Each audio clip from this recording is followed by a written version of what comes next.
Bonjour à tous, bonjour à toutes, je suis Louise Lespard du podcast La Clé des Champs, le podcast qui donne la parole aux agriculteurs.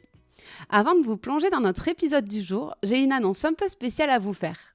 Je suis très heureuse de vous annoncer avec toute l'équipe qu'on lance l'Agri Academy. L'Agri Academy, c'est la première plateforme de formation continue conçue pour les professionnels qui travaillent au contact du monde agricole. Chaque mois, nous proposons des contenus exclusifs. Invités de l'actualité agricole, des vidéos thématiques pour décrypter les enjeux du moment, des masterclass avec des experts et même des quiz pour apprendre en s'amusant. Notre objectif ? Aider les collaborateurs en lien avec l'agriculture à mieux comprendre ce monde passionnant pour mieux performer dans leur travail. L'Agri Academy vient compléter notre offre de formation à l'adresse des entreprises. Pour ceux que ça intéresse, je vous mets un lien dans le descriptif de l'épisode pour avoir plus d'infos sur le sujet. Allez, maintenant direction Meillan, dans les Landes, pour partir à la rencontre de Daniel Sousse. Daniel s'est investi avec sa sœur Sarah dans l'exploitation familiale créée par leurs parents. Il se dédie à la production de maïs, alors que Sarah a développé un élevage de brebis et commercialise ses produits en vente directe. Le podcast existe depuis bientôt 5 ans et je n'avais toujours pas fait d'épisode sur le maïs. En bonne landaise que je suis, ça commençait à ressembler à une anomalie. J'ai donc décidé de rectifier le coche en partant à la rencontre de Daniel pour qu'il nous explique comment est produite cette culture et puis qu'on comprenne mieux ses enjeux.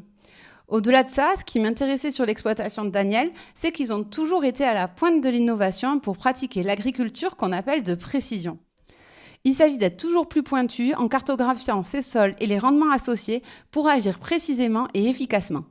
Cette méthode de travail demande de l'investissement car les machines coûtent plus cher, mais permet de nombreuses économies en temps et en argent. Cela permet également de réduire les substances utilisées dans les champs et ainsi limiter son impact sur l'environnement.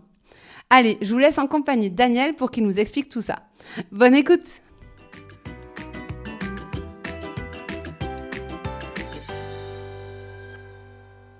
Bonjour Daniel. Bonjour Louise. Merci beaucoup de m'accueillir sur ton exploitation. Pour démarrer, est-ce que tu pourrais te présenter et nous expliquer où c'est qu'on se trouve actuellement ?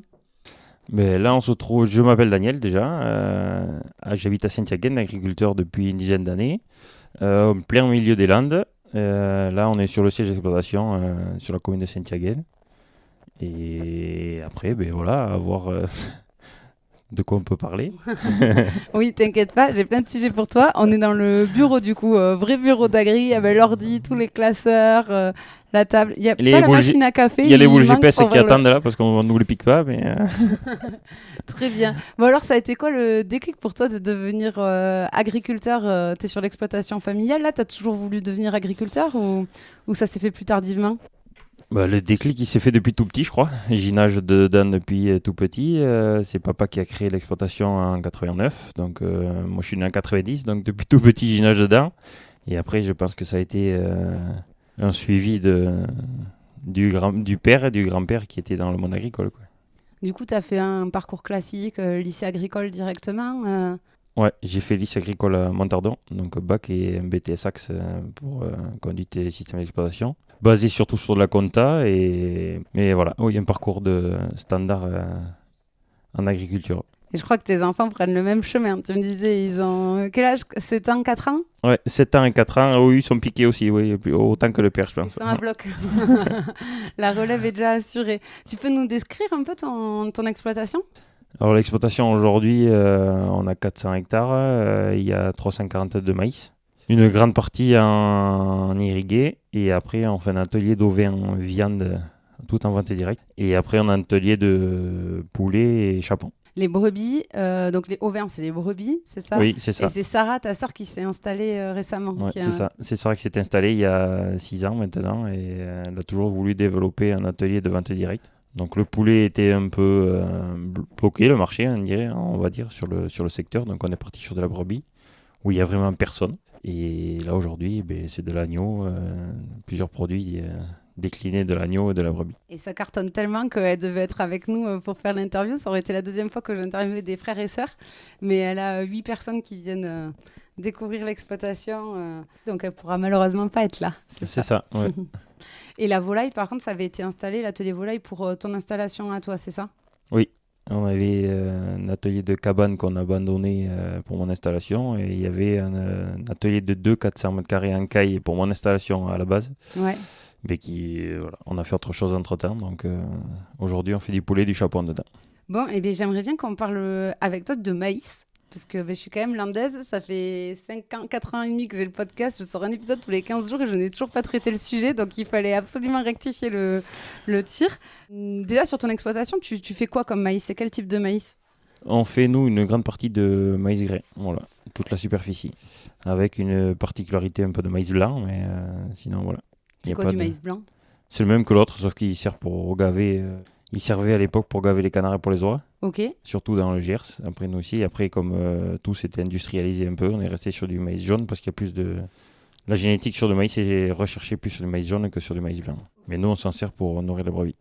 Ah ok, c'est pour Voilà. tes brebis que tu fais le maïs Ouais. blanc. Ok, et le maïs grain, il sert à nourrir quel type d'animaux?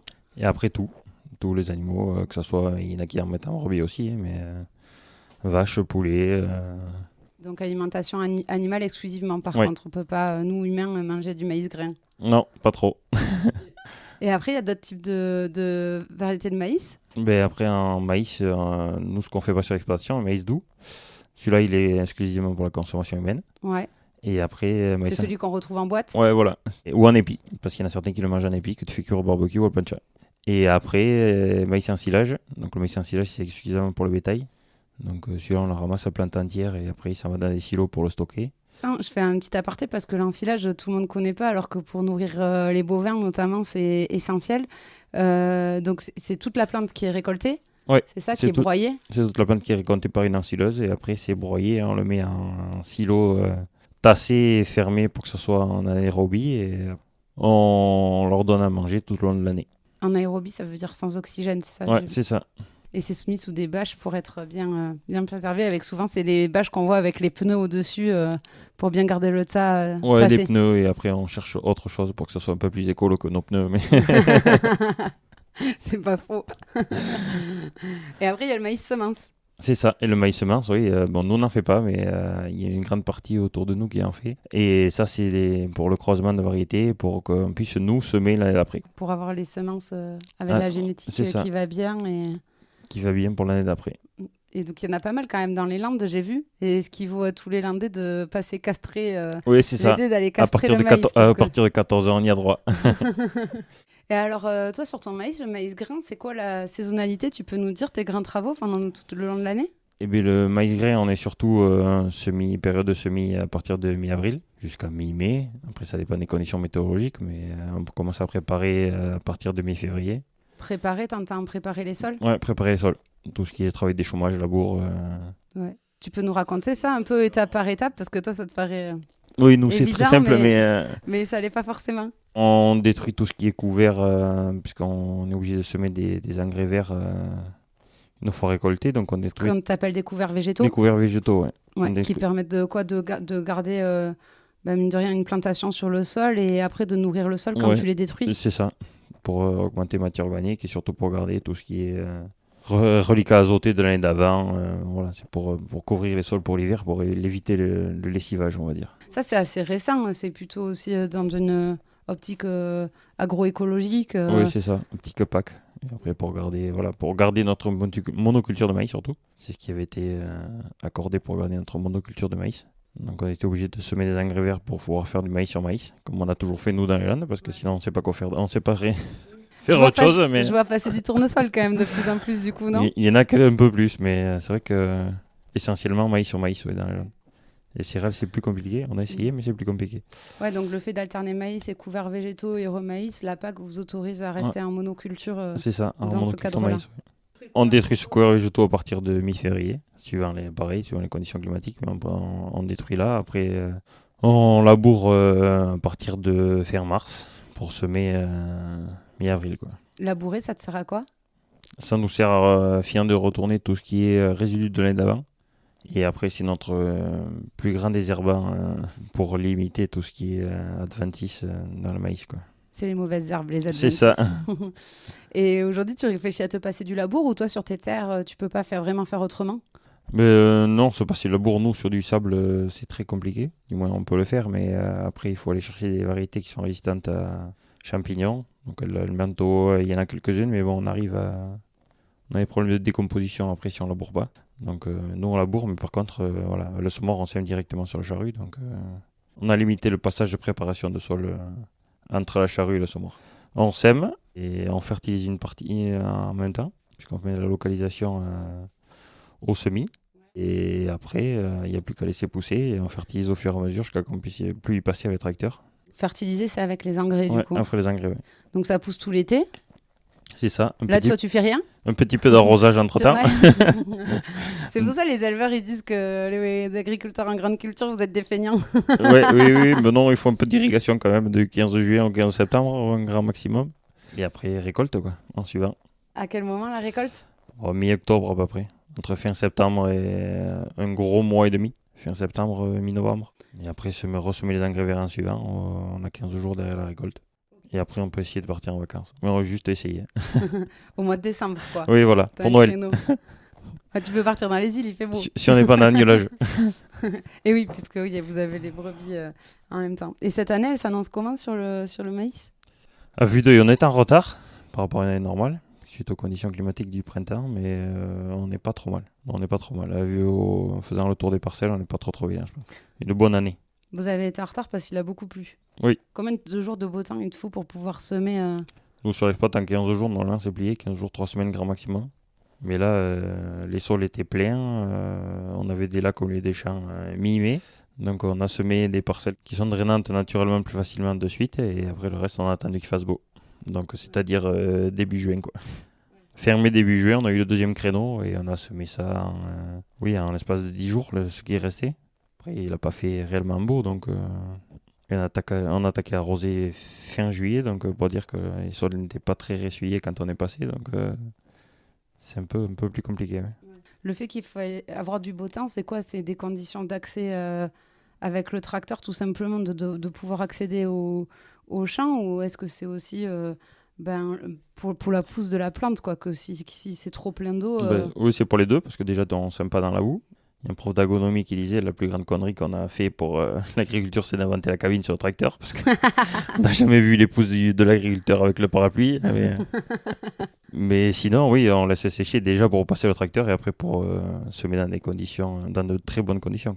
Bon, au moins, cette année, vous n'avez pas manqué d'eau. Non. Et justement, est-ce que toi, tu vois l'impact du changement climatique, là, les années passantes? Tu es installé depuis quand? Pardon, tu nous as dit 2012. Donc, ouais, ça fait 12 ans maintenant. Est-ce que tu as vu une évolution? On voit des évolutions chaque année. Déjà, les années se suivent, ne se ressemblent pas. Quand on voit des années comme l'an dernier, sur la semaine fin septembre, début octobre, où on a les 30 degrés et des 18-19 le matin, on a des maïs qui perdent 7 points d'humidité avant récolte. On n'avait jamais vu ça. Donc, on s'en rend compte tous les jours du changement climatique. Même cette année, on a des maïs qui ont avancé avec des températures, même qu'il n'est pas fait très beau. On n'a pas eu un mois de juillet terrible. Mais dès qu'il fait 30-35 degrés, on a des cultures qui avancent plus vite qu'elles n'avançaient, je pense. Et la sécheresse aujourd'hui, c'est une menace pour toi pour produire le maïs? Oui, parce que nous aujourd'hui, tu fais 130 quintaux de moyenne avec des irrigations. Et si on arrose pas, on descend à 30. Donc c'est même pas la peine d'essayer de semer quelque chose. Parce que si tu prends des années comme 2022, il n'a pas fleuri, qu'il est grillé. Donc là, tu ramasses rien du tout, donc c'est zéro. Le but, nous, c'est de défendre. Notre plus grande assurance aujourd'hui sur le monde agricole, c'est l'eau, quoi. C'est l'irrigation. Donc, tu irrigues comment? Tu as des pivots, c'est ça? Ouais, tout sous pivot. Les pivots, pour ceux qui connaissent peut-être pas, c'est des grandes rampes, on pourrait, c'est ça. Qui sont sur roues. C'est et des que tu grandes rampes. déplaces Non, ton champ. on les déplace. Oui, on les déplace toutes seules, mais elles ont un point fixe et elles tournent autour du point Ok. fixe. Après, on a des réseaux souterrains et après, on pompe tout en pratique. Comment ça se passe? Est-ce que tu peux pomper tout ce que tu veux quand tu veux? Est-ce que vous avez des limites? Est-ce que la nappe phréatique, elle se recharge? Tu sais qu'il y a beaucoup de sujets sur l'eau et le maïs. Bon, on n'est pas là pour régler ces questions-là, parce que toi, à l'échelle de ton exploitation, ça va faire beaucoup de responsabilités.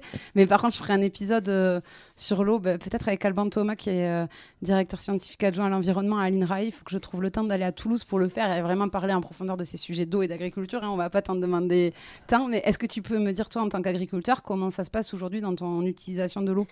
Nous, on pompe de l'eau sur les périodes du 15 juin au 15 septembre, suivant les conditions climatiques.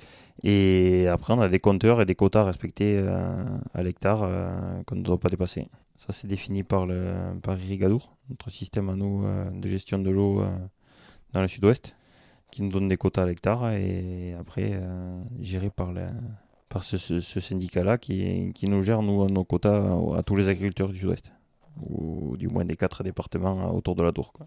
Est-ce que, notamment en 2022, à un moment, vous avez eu des craintes de vous dire, mais en fait, la nappe phréatique, il ne va plus y avoir assez d'eau, on va pas pouvoir continuer à pomper? Il y a eu des années déjà comme ça où vous vous êtes dit, là, voilà, ça va vraiment être compliqué, ou pour l'instant, on n'en est pas arrivé là?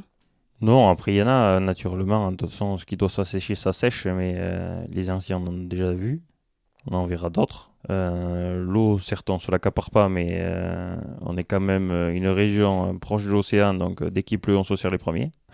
C'est malheureux de faire comme ça, mais on se sert les premiers. Donc c'est vrai qu'on a cette chance-là. Après 2022 était exceptionnel, je pense. Il faut qu'on se batte pour stocker un maximum d'eau, quoi.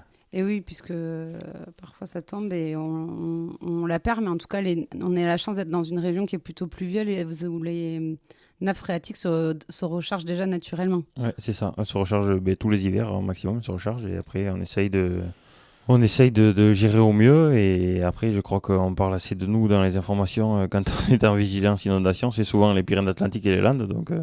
Sachant que je voyais que le maïs était installé beaucoup dans les Landes aussi, parce qu'à la base, on avait un climat qui s'y prêtait bien, notamment parce qu'il y avait les orages en plein été, du mois d'août, etc. Enfin, qu'on a eu les grosses pluies d'août la semaine dernière pendant les fêtes de Dax. Un petit peu, je ne sais pas si l'eau est arrivée jusqu'ici, mais sur Dax, il y a eu. Mais c'est vrai que ces grosses pluies-là, plus ça va, moins il y en a. Ce qui pose la question de continuer de cultiver le maïs ici. Toi, des fois, tu te demandes si tu pourras, dans les prochaines années, continuer à en faire? Oui, on se demande, et même pas, parce qu'aujourd'hui, au niveau mondial, c'est la plante qui explose le plus. Et ça reste une plante qui s'adapte plus facilement que nous, les hommes, je pense, à la nature. C'est une des plantes qui, certes, on la voit en plein été parce que c'est une plante tropicale et qu'il faut l'arroser. On nous voit descendre quand on descend l'autoroute depuis Bordeaux, on voit que ça, des pivots qui arrosent. Mais c'est vrai que se poser la question, je ne pense pas, on sèmera toujours du maïs parce que c'est quand même une plante de l'avenir. Et aujourd'hui, il ne faut pas l'oublier dans notre département. Napoléon avait planté des pins pour assécher le département parce que c'est un ancien marécage. Donc aujourd'hui, il faut savoir qu'un grand pin adulte pompe autant qu'un hectare de maïs en eau. Sauf que nous, on le pompe l'été et après, l'eau se restocke l'hiver. Donc, Oui, c'est le problème que le maïs a besoin d'eau au moment où, ouais, où voilà. il y en a le moins, entre guillemets. Mais par contre, oui, je voyais que le maïs était aussi la plante qui avait le plus de rendement au litre d'eau par rapport à d'autres céréales. C'est le maïs qui a le meilleur rendement par litre d'eau utilisé. Donc on voit que c'est pas si simple. C'est pas si simple, non. Et alors, un autre point qui m'aurait intéressé de parler avec toi, c'est le machinisme agricole et l'agriculture de précision, puisque vous le pratiquez ici depuis longue date, je crois. Tu peux nous raconter un petit peu votre démarche là-dessus? Eh bien, on y a mis un doigt dedans en 2007, sur les premiers tracteurs autoguidés, pour essayer déjà de ne pas redoubler sur du travail de sol et commencer à faire des semis de précision. Et après, une fois qu'on y a mis le doigt dedans, c'est un engrenage, donc on va chercher un peu plus loin. Et là, aujourd'hui, on est en guidage RTK sur toute l'exploitation. Ça veut dire quoi, guidage RTK? Eh bien, on a commencé en 2007, on est à 10 cm de précision. Là, aujourd'hui, on est à 2. Le RTK, c'est 2 cm. Et après, on a un maximum de matériel connecté. Donc, tu veux dire que tes machines, elles sont précises à 2 cm oui, près? C'est ça, elles sont précises à 2 cm près. Ouais. Quand on sème sur un entre-sillon de 80, on a une marge d'erreur jusqu'à 82, quoi, entre semoirs. Et après, on est sur du matériel connecté pour poursuivre et pour nous faire des cartographies de sol, de rendement, d'épandage d'engrais et de produits phyto. Oui, parce que la base, c'est ça, c'est la cartographie du sol. On est d'accord que l'agriculture de précision, ça commence déjà par là, c'est de cartographier ces sols pour savoir quelle typologie de parcelle tu as et est-ce que même au sein même d'une parcelle, des fois, il y a des différences entre les terroirs? On peut commencer par la cartographie de sol. Nous, on avait commencé à l'envers parce qu'on avait échangé de batteuse à l'époque et on a commencé par faire la cartographie de rendement. Donc, qu'on associe dans les années suivantes à la cartographie de sol.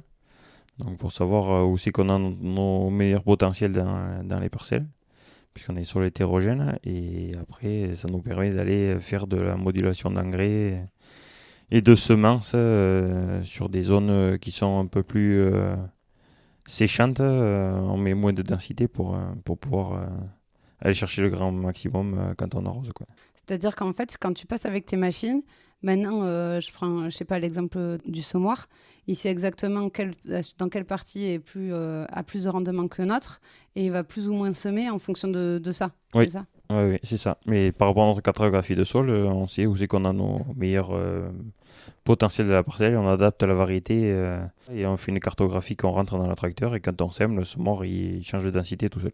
Impressionnant. Et ça te permet quoi sur les semis, ça te fait des économies?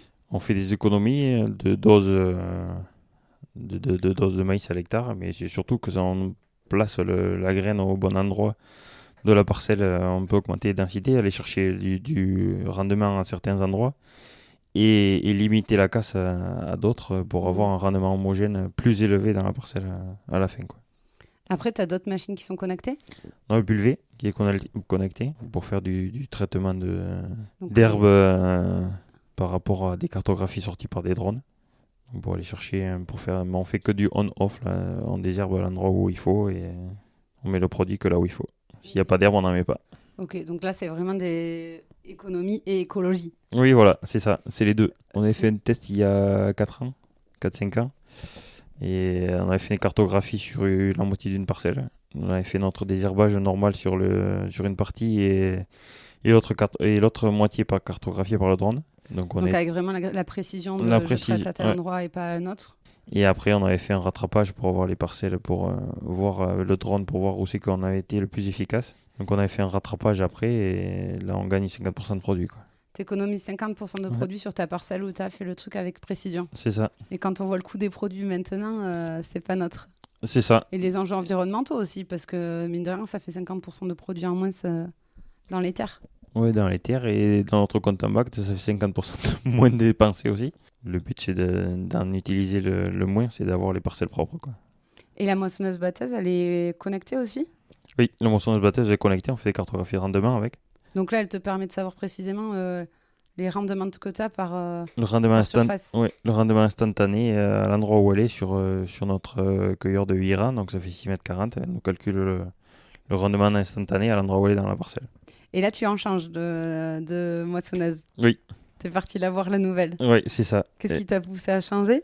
Eh bien, l'effet cartographie, déjà, on était précis, mais plus ou moins. Et pour aller chercher une autre densité de semis un peu plus précise pour l'année d'après.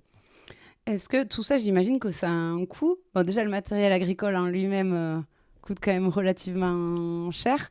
Là, quand il est connecté comme ça avec des GPS et compagnie, j'imagine que ça augmente encore les coûts. Est-ce que tu penses qu'à la fin, tu t'y retrouves ces investissements versus les rendements supplémentaires que ça te rapporte ou les économies que ça te permet de faire? Oui, on s'y retrouve parce que sinon, on ne le ferait pas. Et le plus dur, c'est d'y mettre le pied dedans, le premier matériel. Après, une fois qu'on est parti, après, le plus dur, c'est le premier investissement, quoi. La technologie, mais aussi quand même, ça complexifie le métier parce que j'imagine que toutes les données après que tu récupères, il faut savoir les traiter, les comprendre. Ça devient quand même plus compliqué, quoi, non? Ça devient plus compliqué, non? Ça nous met en image ce qu'on voit à la fin sur Pan Bascule quand on pèse pour le rentrer au séchoir. Mais on le sait à peu près, on connaît nos zonages sur les parcelles, mais ça nous le fait ressortir plus facilement, quoi. Et tu me parlais que de drones aussi, que peut-être que tu allais investir dans des drones. À quoi ils te serviraient? Le drone, c'est surtout pour nous faire nos cartographies pour désherber, voir et après surveiller tout ce qui est santé des plantes et les dégâts de sangliers qu'on a dedans et après voilà, faire un suivi culture, quoi. Il va aller surveiller à ta place, quoi. Ouais, voilà. C'est ça. Envoyer le drone, checker qu'il n'y a pas de sanglier et revenir. Oui, parce que je t'ai pas demandé, mais qui te fait les cartographies là jusqu'à présent? C'est pas toi qui les fais, ça, du coup? Si, les cartographies de sol, on les a fait faire et après tout ce qui est cartographie de densité, j'ai un logiciel, c'est moi qui me les fais, oui. Et les cartographies de sol, tu dois les refaire régulièrement ou est-ce qu'une fois qu'elles sont faites et ça bouge pas? Non, elles sont faites, ça bouge pas. Il y a juste on fait des analyses suivant les zonages qu'on a dans les parcelles pour voir si ça bouge. Pour des pH de sol, voir si ça bouge ou pas et après adapter notre fertilisation suivant si ça a bougé ou pas. Mine de rien, toutes ces machines, on l'a dit, elles ont un coût. Enfin, je sais pas, tu peux nous donner des fourchettes d'ordre de grandeur d'un coût d'une moissonneuse-batteuse, par exemple? Aujourd'hui, ça équivaut à une jolie maison. Ouais, une très jolie maison. Plutôt maison côté Hossegor que côté Mont-de-Marsan, non? Oh non, même pas. Même ici autour, on a des maisons qui valent qui valent la batteuse. C'est autour de 400 000 euros? Ouais, 300. 300 000. Entre 200 et 300. Finalement, elle sert quoi Elle sert 2 mois. 2 mois dans l'année. C'est ça. Est-ce que... 2 mois s'il pleut, un mois et demi s'il fait beau. Ouais, c'est ouf quand même. Il faut vraiment avoir des quantités, pas mal d'hectares pour réussir à amortir ce type d'engin, quoi. Oui, après on fait la prestation, on n'a pas le choix. Après tout le monde ne peut pas se les payer, donc c'est vrai que pour amortir un maximum. Donc c'est-à-dire que tu vas faire des travaux dans le champ des autres quand toi tu as fini tes champs. Oui, ou au milieu, et après voilà, on s'organise. C'est une organisation. Est-ce que pour toi, cette agriculture de précision-là, est-ce que c'est un peu... Parce qu'on sait que les agriculteurs, ils adorent leurs machines. Je vois quand je vais à des salons avec des tracteurs, vous êtes quand même comme des fous. Est-ce que c'est un peu une lubie d'agriculteur ou est-ce que tu penses que l'avenir de l'agriculture, il s'inscrit là-dedans pour répondre aux enjeux, mine de rien, économiques, de réduire les coûts pour augmenter les marges des agris et puis écologiques également? C'est surtout une lubie, peut-être pas, mais c'est surtout... notre pouvoir écolo derrière, parce que ça nous permet de placer la bonne dose au bon endroit et de ne pas en mettre trop non plus. Je pense qu'on est plus mal vu à vouloir en mettre trop que d'essayer de les réduire. Et après, bon voilà, une fois qu'on y est dedans, c'est surtout la technologie évolue plus vite qu'on peut se l'acheter. Donc voilà, le matériel est connecté, tout le matériel est connecté aujourd'hui. Je refais un petit marche arrière, mais ça me fait penser qu'on n'en a pas parlé, mais ça doit te faire gagner du temps de travail aussi. Oui, parce que ça nous permet de travailler à des vitesses où on ne travaille pas la mer. Nous, je vois sur l'exploit aujourd'hui, à part au labour où on travaille entre 6 et 7 km/h, sinon on est tous au-dessus de 15 à l'heure. Quoi. Ah oui. Contre combien avant que tu investisses dans les machines, tu disais? Eh bien, on était entre 8 et 9 quoi, avant. Donc on double pas la vitesse, mais pas loin. Ouais, donc ça te permet vraiment de te faire plus pour un temps donné, quoi. C'est ça nous permet de travailler plus vite et surtout qu'aujourd'hui, avec les fenêtres météo qui sont de plus en plus courtes, on peut faire un maximum de superficie en très peu de temps. Quoi. Puis j'imagine aussi que ça rend le métier plus intéressant d'une certaine manière. Parce que justement, ça demande de réfléchir en fonction de la parcelle. Tu as plus de données pour travailler plus finement et ça, intellectuellement aussi, ça doit être plus enrichissant. Tu vas chercher les données et après ça nous permet de rester au contact un peu de certaines professions qui sont plus évoluées que nous, mais aujourd'hui on n'est plus le pouce au boîte qu'on avait avant, donc c'est la technologie, c'est l'ordinateur, après on est des gringos, on a joué petit au tracteur, on fait la même chose maintenant quoi. C'est loin des fois de l'image que les gens ont du métier d'agriculteur, cet aspect technologique, je ne sais pas s'ils l'ont encore vraiment appréhendé. Mais c'est vrai que maintenant, ça fait complètement partie du métier. Oui, ça fait complètement partie du métier. Après, on ne le montre pas. Notre plus grand défaut, c'est la communication.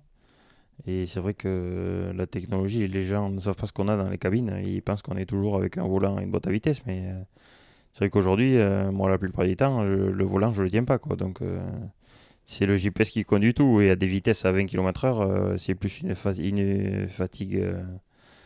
des yeux pour être concentré que d'avoir travaillé toute la journée pour du roman avec un manche et une pelle, quoi. Oui, parce que même si tu conduis pas, rassure-moi, tu as quand même quelque chose à faire ou est-ce que tu vas mettre des podcasts La Clé des gens dans la cabine et t'attends? Non. On attend, oui, mais si t'es pas sur le siège, ça se fait pas tout seul. Donc, mais après, oui, le guidage aujourd'hui, c'est un minimum. Et pour finir cette discussion, j'aurais aimé parler de la partie commercialisation. Toi, aujourd'hui, à qui tu vends ton maïs? Aujourd'hui, on vend une coopérative, les coopératives négociants. On suit le cours du maïs au marché tous les jours, parce qu'on est basé sur les marchés mondiaux. Et après, on a des offres de tarifs et on le vend comme ça. Ok. C'est quoi à peu près, en moyenne, le prix pour une tonne de maïs? Et ça dépend. C'est quoi un bon prix? C'est quoi un mauvais prix? Mais là, cette année, autour des 200, on est pas mal. Après, ça dépend des années. Il y a des années où on est à 150. Si on peut éviter de l'avoir, c'est mieux. Et on préférerait de rester autour de 200, oui, 190, 200. J'ai oublié de dire qu'on avait démarré la Minute Économie du podcast, qui est une rubrique que je fais à chaque fois. Et donc, du coup, tu suis l'évolution des prix. Et toi, tu décides de quand tu vends.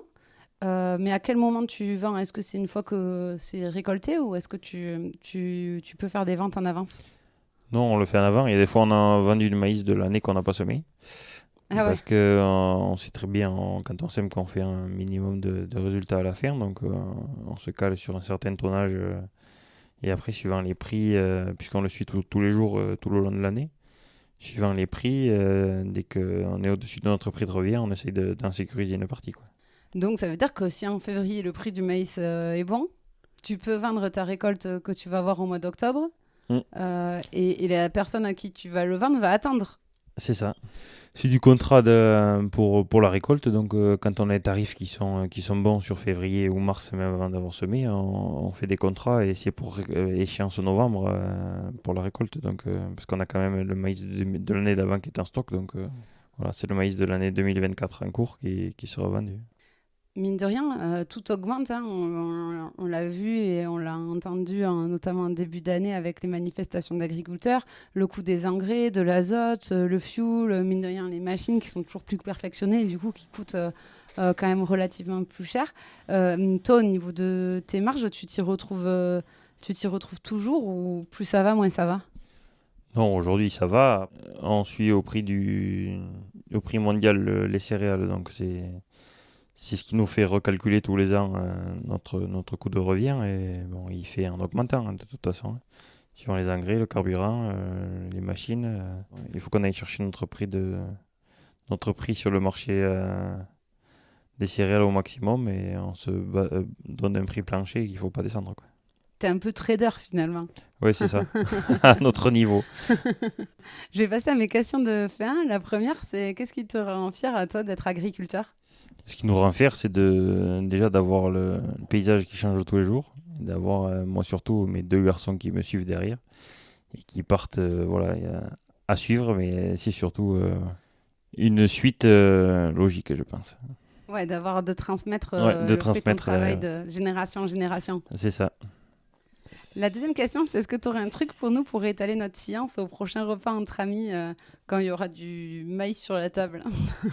Mais le seul qu'on n'a pas parlé aujourd'hui, c'est le maïs popcorn, quoi. Ah oui. Donc, qui vient de nos chers compatriotes en Amérique, là-bas. Comme tous les maïs. Oui, comme tous. Une grande partie. Christophe Colomb qui était allé le chercher. Et c'est une variété différente de maïs? Comment il se fait? Oui, c'est une variété différente, mais il pousse pareil, c'est la même chose. Sauf que voilà, il faut le laisser sécher naturellement. Séchoir comme on fait nous, on peut sortir la salle de cinéma à côté, quoi. Il se met tout de suite à popper. Oui, après il explose, donc après c'est pas fait pour. Donc... Pour le ramasser, c'est pas pratique. Non, c'est pas terrible. Bon, mais très bien. Et dernière question, c'est qu'on peut vous contacter, suivre l'actualité de l'exploitation ou commander, on n'en a pas du coup parlé, mais commenter des produits que Sarah, elle fait avec ses agneaux. Mais c'est ma soeur qui s'occupe de la communication, plus que moi. Et a fait une page Facebook et Instagram, je crois. Donc c'est RL Ardilla, famille Sous. Ardilla, c'est A-R-D-I-L-L-A. C'est ça veut dire l'écureuil en espagnol. Ah, ok, très bien. Eh bien, j'en apprends une. Tu vois, c'est un bon truc pour étaler sa science, ça. Bon, mais super. Eh bien, écoute, merci beaucoup pour ton temps. Et puis, à très bientôt. De rien, à bientôt.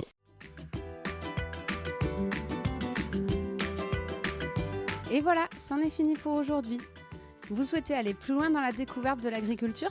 Si vous êtes dans une entreprise qui travaille au contact du monde agricole, sachez que la Clé des Champs propose des formations à cet effet. L'objectif ? Mieux connaître les réalités du métier d'agriculteur pour vous permettre de mieux performer dans votre job. Après avoir suivi un module e-learning où des experts reconnus vous expliquent les enjeux auxquels est confronté le monde agricole, vous partez passer une journée en immersion à la ferme avec vos collègues et maximum par groupe de 5 pour un véritable vie-ma-vie d'agriculteur. L'occasion de passer de la théorie à la pratique et de profiter d'un temps d'échange privilégié avec l'agriculteur qui vous reçoit. Plus d'informations et inscriptions sur www.laclédeschamps-podcast.fr. Et avant de partir, dernière chose, si le podcast vous plaît, n'hésitez pas à lui mettre une note 5 étoiles ou à en parler autour de vous. Ça m'aide énormément à faire connaître le podcast. Merci beaucoup et je vous dis à très très vite.